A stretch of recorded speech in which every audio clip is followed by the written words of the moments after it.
Habari yako mtazamaji wangu wa kipindi chetu cha siasa ya ulimwengu. Karibu tena katika siku nyingine na wakati mwingine wa mwendelezo wa kipindi chetu. Kipindi ambacho kinakujia kwa udhamini wa Mnogo Global Visa Consultants, ambao sio tu washauri wako lakini vile vile ni wasaidizi wako ikiwa katika siku za usoni unakusudia kuelekea katika nchi za ughaibuni, nchi kama za Canada, Uingereza, nchi za Umoja wa Ulaya pamoja na Australia.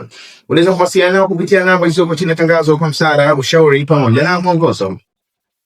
Tukielekea katika uchambuzi wetu leo, bila shaka pamekuwa na taarifa ya kushambuliwa kwa ndege ya F-15. Taarifa hii si taarifa mpya, kuzingatia kwamba katika siku za nyuma pamekuwa na mashambulizi ya namna hiyo, lakini kwa taarifa ya leo inakuwa ni taarifa maalum kwa sababu imeambatana na taarifa ya kukamatwa kwa sehemu ya mapilots wa ndege husika.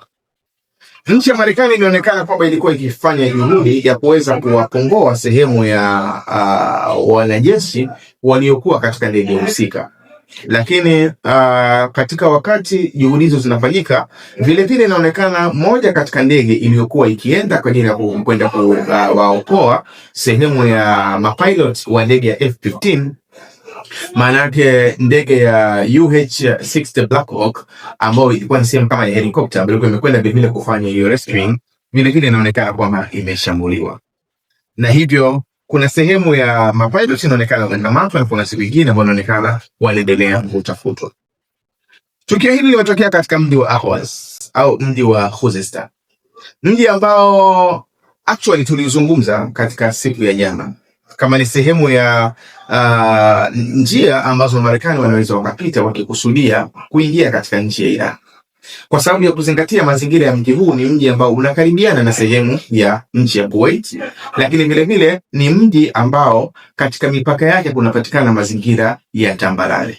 Katika mazingira ya namna hiyo, maana yake ni mji ambao unachukua taswira ya tofauti ukilinganisha na miji mingine ambayo wakati mwingine inakuwa inapatana na sehemu ya milima mingi, na hilo pia linaashiriwa na taarifa vile vile ya wanajeshi wa nchi ya Iran kupambana na sehemu ya wanajeshi wa nchi ya Marekani waliokuwa wanaonekana kwamba wanakusudia kuingia kwa miguu katika mji wa Khuzestan.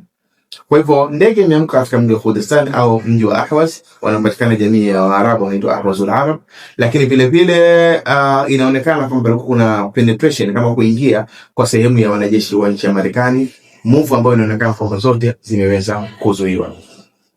Jambo hili bila shaka itakuwa ni jambo zito sana kwa nchi ya Marekani, jambo la kuangushwa kwa ndege, lakini vile vile kukamatwa kwa sehemu ya mapilot, na ukizingatia kwamba nchi ya Iran imetoa taarifa ya kwamba iwapo watapatikana wakiwa wako hai wengine katika sehemu ya wanajeshi, maana yake ni kwamba watakaosaidia katika hilo watakuwa na sehemu ya zawadi ya peo, kwa maana ndio keno kuweza kutolewa kwa kukamatwa wanajeshi wa nchi ya Marekani wakiwa wako hai.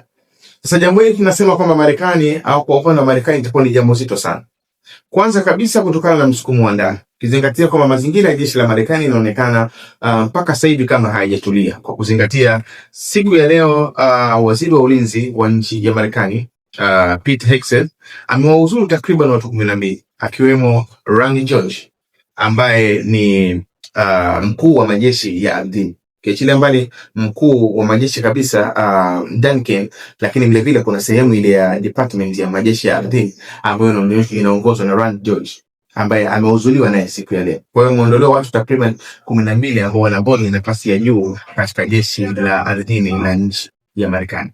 Sasa katika mazingira ya vita, mara nyingi huwa tutegemei kutokea matukio ya namna hii, lakini mpaka kutokea matukio ya namna hii maana yake ni kuashiria wazi kabisa kwamba kuna mazingira ya sintofahamu ndani ya jeshi la Marekani, lakini vile vile hakuna sehemu ya mafanikio yale yaliyokuwa yakitarajiwa kutokea kwa haraka kama vile mwanzo yalivyokuwa plan. Lakini vile vile inaonekana kwamba nchi ya Marekani bado inajaribu kusukuma ajenda ya kuhakikisha kwamba zoezi hili linakamilika haraka iwezekanavyo, na ndio maana inaonekana administration iliyokuwepo kiongozwa na Randy George ilikuwa haiwezi kutoa ushindi katika nchi ya Marekani.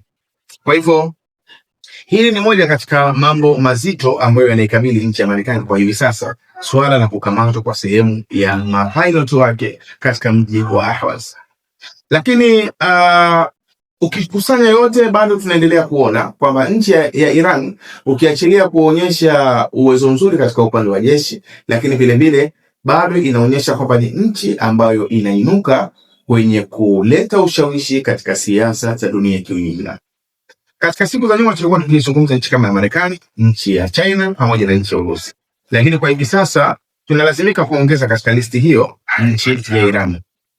Kwanza kwa kuzingatia kwamba nchi ya Iran hivi sasa maamuzi yake ambayo imeyafanya kuhusiana na mlango bahari wa Hormuz yameweza kuleta athari katika dunia nzima. Hilo ni jambo la kwanza, athari ya kiuchumi.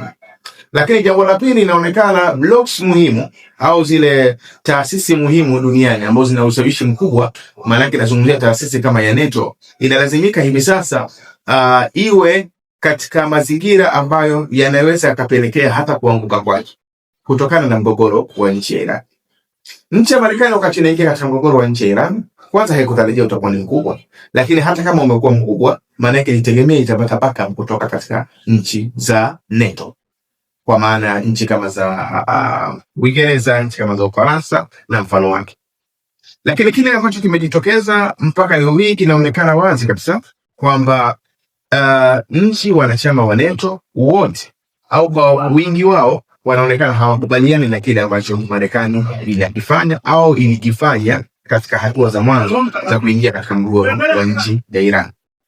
Na hili linathibitishwa kutokana na kauli ambazo zimekuwa zikirudiwa mara nyingi, kwa mfano na waziri mkuu wa Spain Pedro Sanchez, imekuwa mara nyingi, na hili limeipa advantage nchi ya Spain. Meli zake zimekuwa zinaweza kupita katika mlango bahari wa Hormuz kutokana na utaratibu ambao umewekwa na nchi ya Iran na hazingatiwi kama ni adui wa nchi ya Iran. Lakini hali kadhalika rais wa nchi ya Ufaransa Emmanuel Macron katika siku ya leo alitoa sehemu ya hotuba yake ambayo ikiashiria wazi kwamba hakubaliani na siasa za nchi ya Iran, lakini maamuzi ya kuvamia nchi ya Iran ni maamuzi ambayo anaona si maamuzi ya sawa sawa. Ila wakati anatoa kauli hiyo, taarifa zinaashiria wazi kwamba sehemu ya meli ya nchi ya Ufaransa imeweza kupita katika mlango bahari wa Hormuz. Hii ni kuonyesha kwamba nchi wanachama wa NATO ni kama vile nchi zingine zote duniani zimekuwa zikijaribu kufanya mawasiliano na nchi ya Iran private kwa lengo la kulinda maslahi ya kiuchumi ya nchi husika. Sasa jambo hili bila shaka ni jambo ambalo tunalizingatia katika uzito wa hali ya juu, kwa sababu athari hizi maana yake zinaendelea kusukumwa na athari ya msimamo wa nchi ya Iran. Kwa tafsiri hiyo, maana yake ni kwamba nchi ya Iran inaingia katika rekodi ya kuwa moja katika global power au zile power za kiulimwengu ambayo imearise au imeinuka ndani ya mwezi mmoja. Maana yake power zote huwa zinachukua muda mrefu kuweza kusimama. Ukiangalia nchi ya Marekani imeinuka kwa muda mrefu, lakini umashuhuri wake ulianzia katika vita kuu ya pili ya dunia.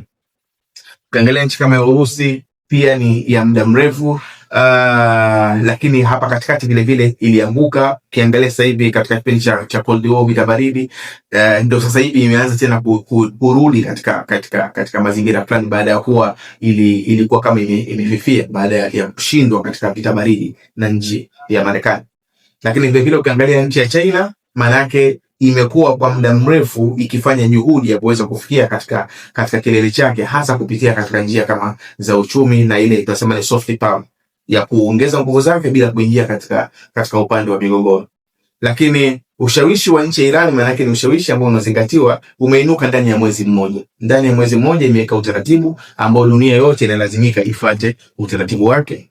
Ndani ya mwezi mmoja imeweza kuonyesha kwamba inaweza kusimama dhidi ya nchi kubwa kama nchi ya Marekani, lakini ndani ya mwezi mmoja imekuwa ikitoa ashirio la wazi kabisa kwamba kuna uwezekano mkubwa ushawishi wa nchi ya Marekani na nguvu yake, base zake katika eneo la Mashariki ya Kati inawezekana ikalazimika kuondoka katika sehemu husika, iwe kwa hiari au kwa lazima, kwa kuzingatia kwamba moja katika sera ya nchi ya Iran kwa hivi sasa ni kuhakikisha kwamba base ya Marekani haziwi katika eneo la Mashariki ya Kati, kwa sababu uwepo wake katika eneo la Mashariki ya Kati maana yake unahatarisha usalama wa ndani ya nchi ya Iran.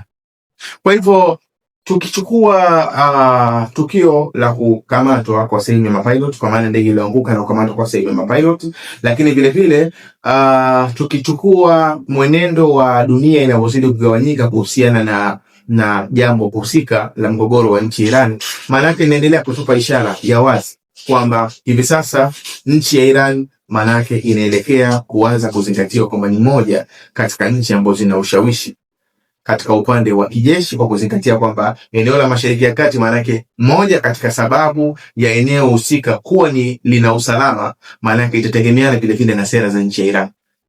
Lakini vile vile kwa kulizingatia pia hilo kuonyesha kwamba ni moja katika nchi ambazo zinaibuka kuwa ni katika global power, ni tukio lililotokea siku ya leo takriban. Nchi za Kiarabu, nchi za Gulf zilikuwa zimejaribu kusukuma agenda siku ya leo ama siku ya jana takriban. Ilikuwa zimejaribu kusukuma agenda katika Baraza la Usalama la Umoja wa Mataifa, zikihitaji kwamba Baraza la Usalama la Umoja wa Mataifa liweze kufanya maamuzi ya kuundwa kwa jeshi la pamoja kwa ajili ya kwenda kukomboa sehemu ya mlango bahari wa Hormuz kutoka katika mikono ya nchi ya Iran. Lakini siku nchi tatu ambazo zimepinga, nchi ya China, nchi ya Urusi pamoja na nchi ya Ufaransa. Kwa kesi ya nchi ya China ni jambo la kawaida kuzingatia kwamba nchi ya China yenyewe haina shida na siasa za nchi ya Iran. Kwa kesi ya nchi ya Urusi tunasema ni strategic partner, ni rafiki wa kimkakati wa nchi ya Iran. Lakini kwa kesi ya nchi ya Ufaransa ni kesi ambayo tunaizingatia katika uzito wa namna yake, kwa kuzingatia kwamba nchi ya Ufaransa ilikuwa ni miongoni mwa nchi ambazo zilileta ushawishi miezi kadhaa tu nyuma katika Baraza la Usalama la Umoja wa Mataifa au katika katika Baraza la Usalama la Umoja wa Mataifa kuhitaji kwamba ifanyike kura ya snapback. Yani ifanyike kura ya snapback ili kuweza kupima kwamba vikwazo vilivyokuwa vimeondoshwa siku za nyuma katika nchi ya Iran ambao vilikuwa vinaambatanishwa na programu ile ya nuclear viweze kurudishwa au viendelee kuwa vimeondolewa. Nchi ya Ufaransa, nchi ya Uingereza na nchi ya Ujerumani ndio nchi ambazo zilikuwa zimeenda kushawishi kuhusiana na kura ya snapback. Na kura ilipigwa ya snapback, mwisho wa siku vikwazo vyote vikarudishwa ndani ya nchi Iran. Sasa nchi ambayo mwaka jana ilipiga kura au ilishawishi kuhusiana na kura ya snapback ndio leo hii imesimama kupinga kuhusiana na project ya nchi za Ghuba za kutaka Baraza la Usalama la Umoja wa Mataifa liweze kuamua kwamba liundwe jeshi la pamoja kwa ajili ya kwenda kukomboa sehemu ya mlango bahari wa Hormuz. Hii ni kuashiria wazi kabisa kwamba ushawishi wa nchi ya Iran umeongezeka duniani kiasi ambacho moja katika members muhimu ambao siasa zao zilikuwa hazikubaliani moja kwa moja na nchi ya Iran, nchi kama ya Ufaransa, hivi sasa imekuwa ikisimama katika upande wa nchi ya Iran kwa lengo la kutazama vile vile maslahi yake ya kiuchumi. Kwa hiyo tunaweza tukaona kuanzia katika upande wa ushawishi wa kijeshi, maana eneo la Mashariki ya Kati usalama wake hivi sasa utategemea vile vile sera za nchi ya Iran. Hili ni jambo kubwa katika nchi ambayo inaibuka kuwa ni moja miongoni mwa nchi ambazo zina nguvu duniani.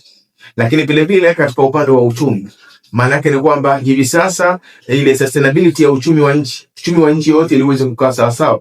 Maana yake vile vile unaweza ukahusianishwa na siasa za nchi ya Iran kwa kuzingatia kwamba sehemu kubwa ya dunia imekuwa ikipata mafuta kutoka katika mlango bahari wa Hormuz, jambo ambalo baadhi ya watu mpaka imefikia hatua wakiamini kwamba kinachozungumzwa kwamba mafuta yanayopita pale ni 20%, bila shaka itakuwa ni zaidi ya 20%.